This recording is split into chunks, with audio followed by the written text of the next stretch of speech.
Hello and good evening. I'm Mohan-Priya. Welcome to News on 2. Permanent residents over 60 years old with red My Cards who applied for citizenship and fulfilled all conditions will soon have their application granted. Prime Minister Tun Dr. Mahathir Mohamad said the decision was made as it was promised under Pakatan Harapan's manifesto to address citizenship issues.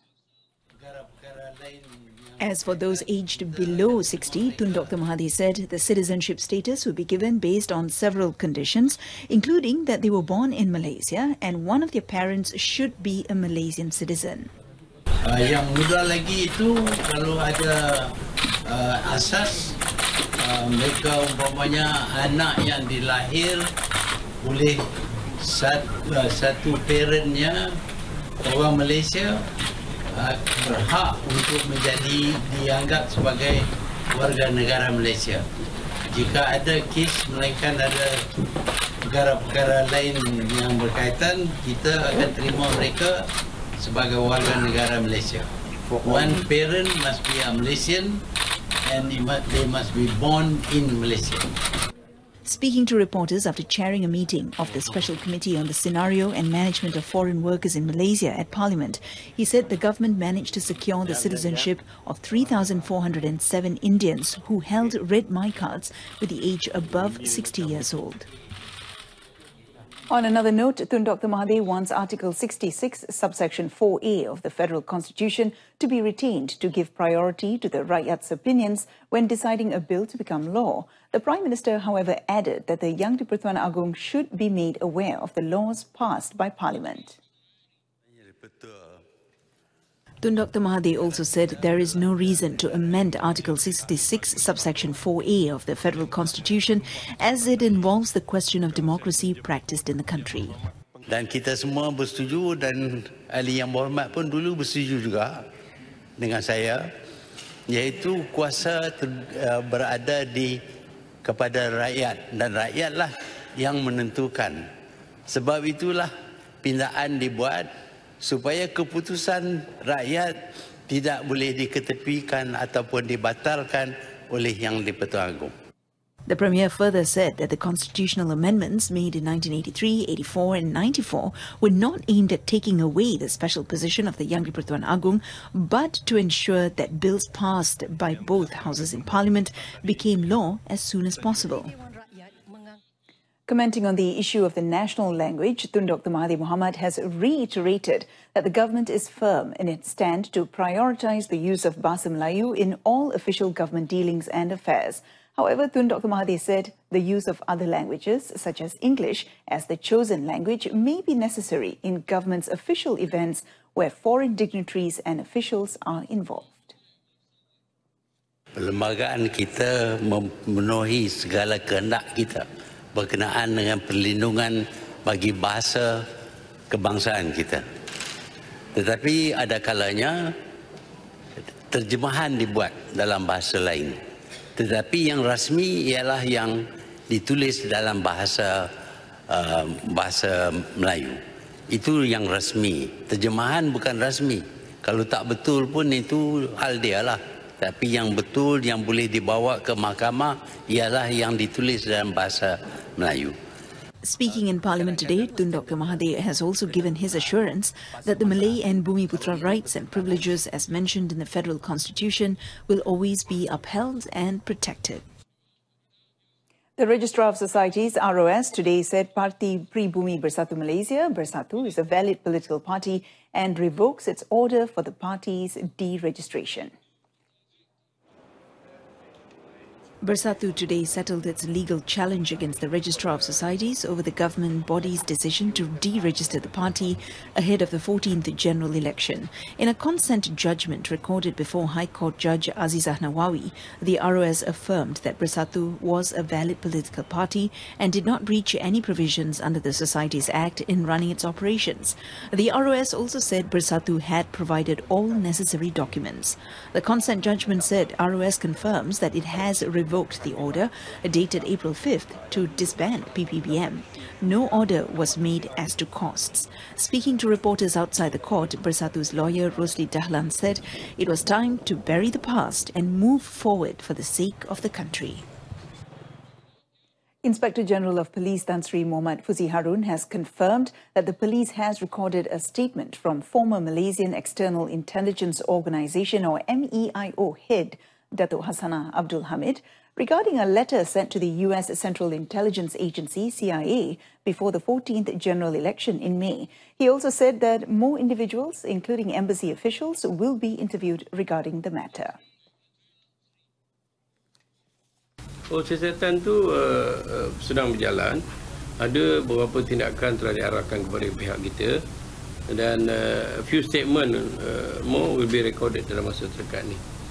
Termasuk pegawai-pegawai yang bertugas di Washington tu kita dah panggil. The IGP said this to reporters after attending the Bukit Aman monthly assembly in Kuala Lumpur. A media portal earlier revealed that the letter, dated 4th May, was sent to CIA Director Gina Haspel, seeking US government support for former Prime Minister Datuk Sri Najib's administration if Barisan Nasional were to win the general election, even with a simple majority. Datuk Sri Najib, however, denied claims that the letter was sent under his orders. Following the incident, Datuk Hassanah launched a police report on the matter, urging an investigation into the content of the letter. Meanwhile, Tan Sri Muhammad Fuzi has once again stressed that top officers in the police force who allow criminal activities such as gambling and corruption to fester under their watch will face disciplinary action, including being terminated from employment. He said the transfer of several senior ranking officers, including police chiefs, in the past few weeks is proof that tackling graft was of paramount importance. Tidak berkompromi lah seperti mana saya sebut semalam. Jadi perkara ini akan dilaksanakan secara berterusan dan kalau sekiranya kita buat raid ataupun serbuan terhadap pusat-pusat judi ini, kali ini kita akan bawa tim daripada JIP sekali. Jabatan Pematuhan dan Integriti ini, kita bukan saja pindahkan mereka, kita akan ambil tindakan jabatan terhadap pegawai atau anggota yang terlibat. Explaining further, Tan Sri Muhammad Fuzi said Bukit Aman's Integrity and Standard Compliance Department, JIPS, has taken action against 926 officers and members between January and May this year. As such, there will be JIPS officers accompanying each operation and raid in a move to curb wrongdoings perpetrated by the police force. Now, despite being embroiled in litigation, the super yacht Equanimity can be sold in transparent ways as there is a need to transform the ship into monies. In saying this, Attorney General Tommy Thomas informed that the yacht linked to fugitive businessman Low Tek Joe or Joe Low would be sold by the end of this year. Thomas said he expects the process to be completed within 3 to 4 months, provided that nobody contests the ownership of the yacht in our court. Months? Well, provided, but the court must do. The court does all that. Okay, meaning the case is still in the Admiralty Court, is it? It will be forever in the Admiralty Court. Yeah. Within 3 to 4 months? No, because it depends on whether it's contested or not, whether it's opposed or not. He added that the proceeds from the sales will be transferred into a fixed bank account which will be granted to any party who can successfully establish ownership of the yacht in the civil suit. Thomas said this during a special session at the 2018 International Malaysia Law Conference today. Thomas said this when asked about Jolo's comment that Prime Minister Tun Dr. Mahathir Mohamad hijacked the legal proceedings of other countries in order to acquire the Equanimity. Speaking on the same issue, Minister in the Prime Minister's Department, Dato' Liew Vui Keong, told the Dewan Rakyat today that the government's move to seize super yacht Equanimity is legitimate and in accordance with the legal procedures of the country. In his reply to a question from Pengerang MP Datuk Sri Azalina Othman Said, Datuk Liew further said that the luxury yacht, which is currently docked at Bowstead Cruise Terminal in Port Klang, cannot be moved without any further instructions from the court. Affidavit juga telah pun difailkan oleh pihak kerajaan untuk mensupportkan pengeluaran waran tangkap ini terhadap defendant dan juga kapal Equanimity ini. Jadi kerajaan pada masa ini menunggulah kepulangan Jolo. In a statement from Jolo's spokesperson, the fugitive businessman insisted that Malaysia's seizure of the Equanimity was illegal.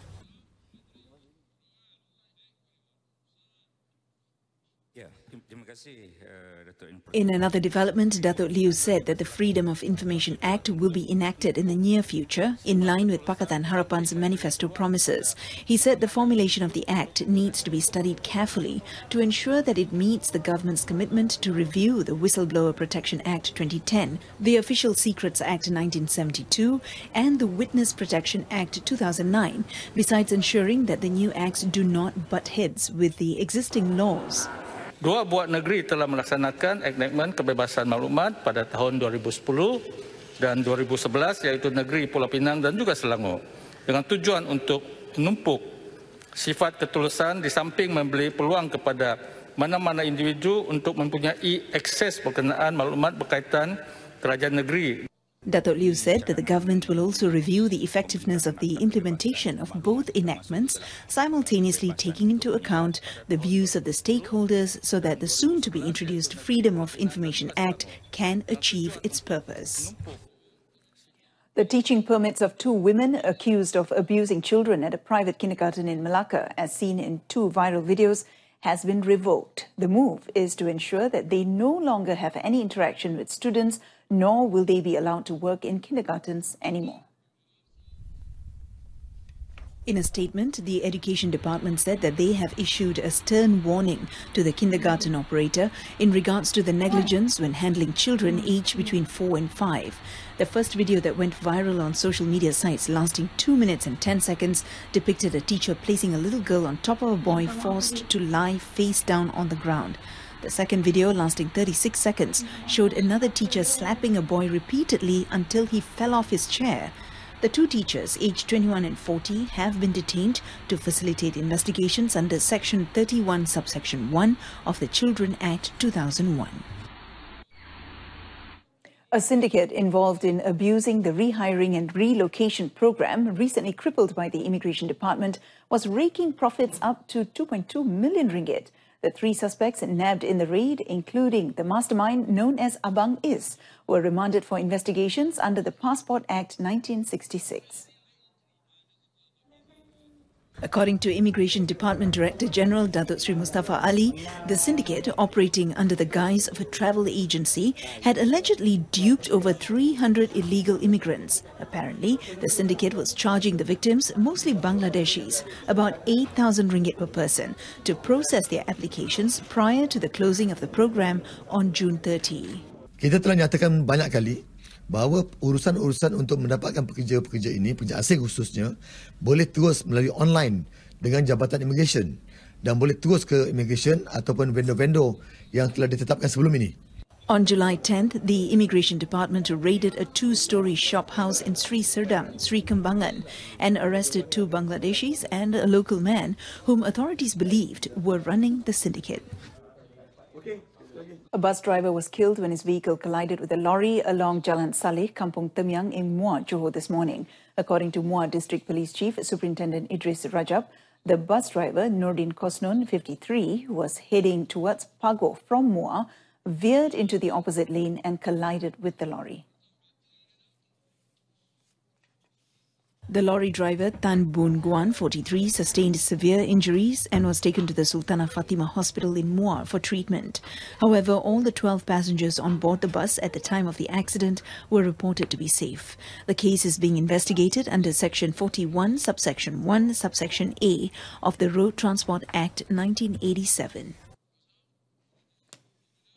Meanwhile, in Sarawak, a motorist was killed while his passenger was seriously injured when his vehicle skidded and overturned at kilometre 26 of Jalan Bintulu Sibu at Bintulu early this morning. Bintulu Fire and Rescue Department Chief Muhammad Maramit said the crash occurred when the victim, identified as Tiban Lubin, lost control of the car and crashed into a cement cone by the roadside before it overturned. He died on the spot. Muhammad Maramit also said the passenger, identified as Luyo Aka, was seriously injured and was rushed to the Bintulu hospital for treatment. The Employees Provident Fund EPF did not incur a loss of 6.09 billion ringgit in a month as claimed in several reports. Commenting further on the matter, Finance Minister Lim Guan Eng said that the fund did not lose any actual money as the current share values were still above their initial purchase prices. The allegations of the loss was made based on the value of stocks instead of the fluctuation of FTSE Bursa Malaysia KLCI index. Lim said that the growth and decline of the FBM KLCI index was influenced by factors like economic development, good financial governance and political stability in and outside the country. Pada masa yang sama, jika kita berbanding dengan harga pembelian asas saham atau book value, KWSP masih mencatatkan keuntungan secara keseluruhannya. Walau bagaimanapun saham tersebut tidak dijual, maka keuntungan itu tidak tercatat dan merupakan keuntungan tidak nyata atau unrealized gains yang juga ia tidak biasanya tidak diambil kira dalam pinyata kewangan. The finance minister further said that EPF investment performance will improve based on investors' confidence in the government's economic management of the country. Petroleum National Berhad Petronas has acquired a 30% stake in Senegal-based Rufisque offshore Profonde block, marking its entry into the country. Petronas said the farm-in agreement is aligned with Petronas' upstream strategy to grow its exploration portfolio in West Africa, where it is operator of an ultra-deep water block in Gabon and currently looking to explore further in the region. The National Oil and Gas Company said in a statement its subsidiary PC Senegal Limited has recently signed a farm-in agreement with Total E&P Senegal SAS for the acquisition. Petronas said Total, the parent company, will maintain operatorship with 60% equity alongside Petrosen, which holds the remaining 10%. The Rufisque offshore Profonde block covers an area of 10,357 square kilometers offshore Senegal and located in the vicinity of recent significant oil and gas discoveries in blocks, namely St. Louis Profonde and Kaya Profonde and Rufisque Sangomar offshore deep. Upon completion on the interpretation of the acquired 3D seismic data, and once a prospect has been identified and evaluated, Petronas said exploration drilling activities will commence in the Rufisque offshore Profonde block in 2019. Liu Darren says he is more than honoured to represent Malaysia at this month's Asian Games in Indonesia. The 31-year-old former Badminton Association of Malaysia player surprised the badminton fraternity when he defied all odds to reach the semi-finals of last week's World Championships in Nanjing, China. Following his explosive form, BAM named the 2012 French Open champion for the ASEAN to boost the squad, especially in the absence of national number one Datuk Lee Chong Wei, who had to withdraw due to illness. Memang saya berharaplah dapat at least maintain level hari itu kat World Champ kan. So kalau boleh sumbang pun untuk tim lah, dan memang target nak dapat medal lah untuk Malaysia. Darren, however, does not want to dwell on his Asian Games chances, especially after picking up an ankle injury, which saw him struggle in the semi-final stage before losing to Japan's Kento Momota. And that concludes this evening's News on 2. In our top story today, senior citizens with Red My Card to get citizenship soon. Join us again at 12:30 tomorrow afternoon for more updates. I'm Mohana Priya. Thanks for watching.